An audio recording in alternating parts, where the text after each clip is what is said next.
Yo tout le monde, j'espère que vous allez bien. Aujourd'hui on se retrouve pour une nouvelle vidéo.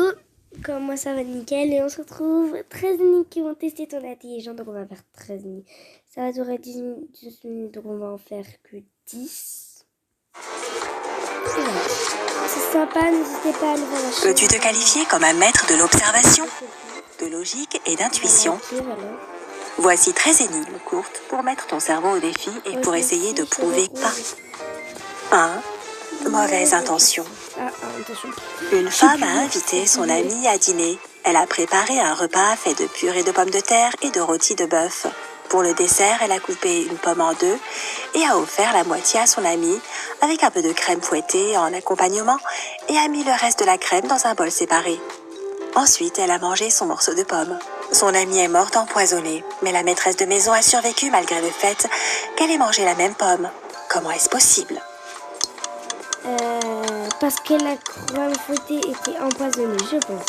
Je pense que c'était la crème fouettée qui était empoisonnée et non la pomme. Réponse. Le poison était dans la crème fouettée. 2. Qui ment? Un homme appelé Tom est allé faire une randonnée avec son ami Chris un dimanche après en avoir informé son frère Dan. Le samedi suivant, la police a retrouvé le corps sans vie de Tom. Dan avait dit qu'il avait travaillé toute la semaine. Chris a été retrouvé le long de l'autoroute. Il a dit qu'il s'était perdu dans les bois juste après que les policiers ne soient arrivés et qu'il venait de retrouver son chemin. Regarde l'image et dis-nous qui ment. Si, je sais pas qui là, le mec qui dit qu'il s'est perdu dans les bois, il est bien rasé. Quoi sinon? Il serait bien rasé. Réponse. Chris ment. Comment peut-il être si bien rasé après avoir... Le fils et héritier de la propriété. Attendez, désolé, c'est bugué. Monsieur Ronald Green et Sherlock Holmes a été affecté à l'affaire. Il trouve une note sur la scène de crime, écrite par Monsieur Green.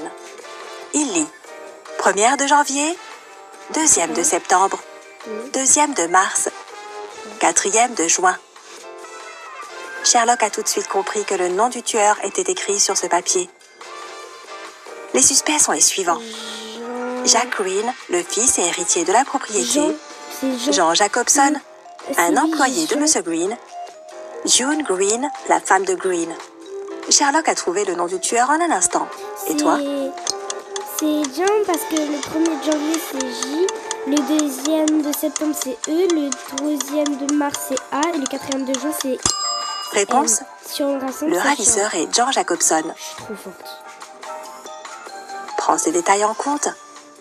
La 1er de janvier signifie la première lettre du mot janvier, J. Qu'est-ce que j'ai dit? La 2e de février indique la 2e lettre du mot février, E. La 2e de mars renvoie à la 2e lettre du mot mars, A. Et la 4e de juin désigne la lettre N. Le nom éplé est Jean. 4. Devine le nom de la victime et du meurtrier. Il y a 5 hommes. Voici les indices que tu connais. 1. L'un d'eux a tiré et tué l'un des 5. 2. Dan a couru le marathon de New York hier avec l'un des hommes innocents. 3. Mike pensait devenir agriculteur avant de venir en ville. 4. Jeff est un excellent informaticien et souhaite installer le nouvel ordinateur de Ben la semaine prochaine. 5. Le meurtrier s'est fait amputer la jambe le mois dernier. 6. Ben a rencontré Jack pour la première fois il y a 6 mois. 7. Jack s'est isolé depuis le crime. 8. Dan avait l'habitude de beaucoup boire. 9. Ben et Jeff ont fabriqué leur dernier ordinateur ensemble. 10. Le meurtrier est le frère de Jack. Ils ont grandi ensemble à Seattle. J'ai pas compris. Attends, on va mettre on se calme. C'est Jess, son excellent informaticien, souhaite inventer un nouvel ordinateur, mais Ben et Jeff ont fabriqué leur dernier ordinateur ensemble, du coup, c'est Jeff qui ment. Au pif. Je sais pas pourquoi. J'ai dit ça complètement au pif. Réponse. Jeff a tué Mike. Comment le sait-on? Jack n'est pas le meurtrier, c'est le frère du meurtrier. Dan n'est pas le meurtrier puisqu'il a couru le marathon alors que le meurtrier s'est fait amputer la jambe il y a peu. Ben n'est pas le meurtrier, il vient de rencontrer Jack. Jack et le meurtrier ont grandi ensemble. On sait que Jeff est encore en vie parce qu'il souhaite installer le nouvel ordinateur de Ben la semaine prochaine. Mike n'a pas grandi avec Jack. Si Jack, Dan, Ben et Jeff sont encore en vie, alors Mike est mort. Et on ne peut que déduire que Jeff est le meurtrier. 5. Le nom est écrit sur la note. Une nuit enneigée, Sherlock Holmes était chez lui, assis près du feu. Soudain, une boule de neige a été lancée contre sa fenêtre et l'a brisée. Holmes s'est levé et a regardé par la fenêtre juste à temps pour voir 3 jeunes voisins liés par des liens du sang s'enfuir à l'angle de la rue. Leurs noms étaient Jonathan Crimson, Mark Crimson et Paul Crimson. Le jour suivant, Holmes a lu une note qui disait « Crimson a laissé sa marque en cassant votre fenêtre. Lequel des 3 frères Crimson ?» Sherlock Holmes devrait interroger à propos de l'incident. Oui. Je sais pas, mais comment tu veux que je sache? Tu peux pas savoir, frère, tu peux pas savoir. Réponse. C'était Marc. La note disait « sa marque ». Il faut alors s'en remettre à la phonétique et lire « Marc ». 6. Réfléchis en dehors du cadre. Un homme a été retrouvé mort dans la neige.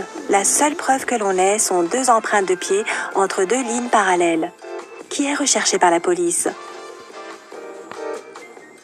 Un monsieur au fauteuil roulant, parce que si vous voyez entre les pieds, il y a des traces en fait. Et on dirait que c'était quelqu'un au fauteuil roulant. Parce qu'il n'y a qu'une trace de pied. Réponse. Quelqu'un en fauteuil roulant. 7. Yes. Le crime parfait n'existe pas. Un homme riche vivait seul dans une petite ferme. Il était en situation d'handicap et se faisait donc tout livrer chez lui. Le facteur lui a déposé une lettre jeudi lorsqu'il a remarqué que la porte d'entrée était entr'ouverte. À travers l'ouverture, il a remarqué le corps de l'homme à terre et baignant dans une mare de sang.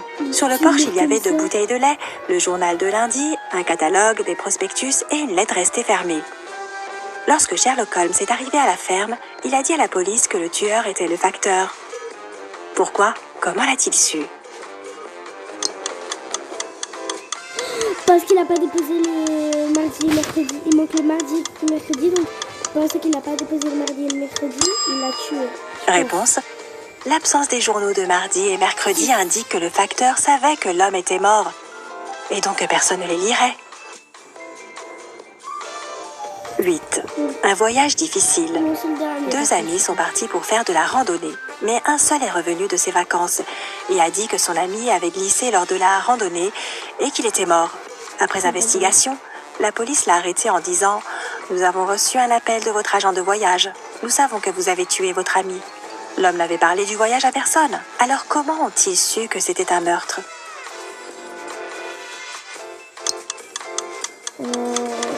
Je sais, parce qu'il a pris 3 billets. Un en aller simple, et pour lui, un retour et un aller en fait. Réponse. L'homme avait réservé un billet aller-retour pour lui, mais seulement un aller pour son ami. Voilà. 9. Tout finira par se savoir.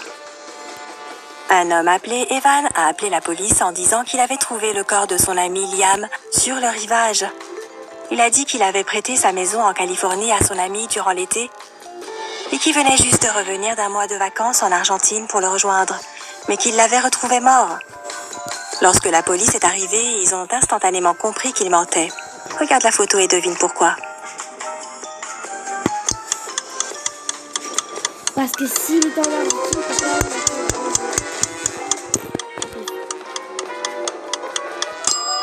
pas... Réponse. Si c'est l'été en Californie, c'est l'hiver en Argentine. L'homme avait des coups de soleil, il n'était pas en Argentine. Il était en Californie. 10. Pas aussi évident qu'il n'y paraît. Testons tes capacités. On te montre ces 2 images de femmes. L'une d'elles a vécu dans la pauvreté durant les 10 dernières années et vient de tuer un homme pour régler une grosse dette. Peux-tu deviner de laquelle il s'agit?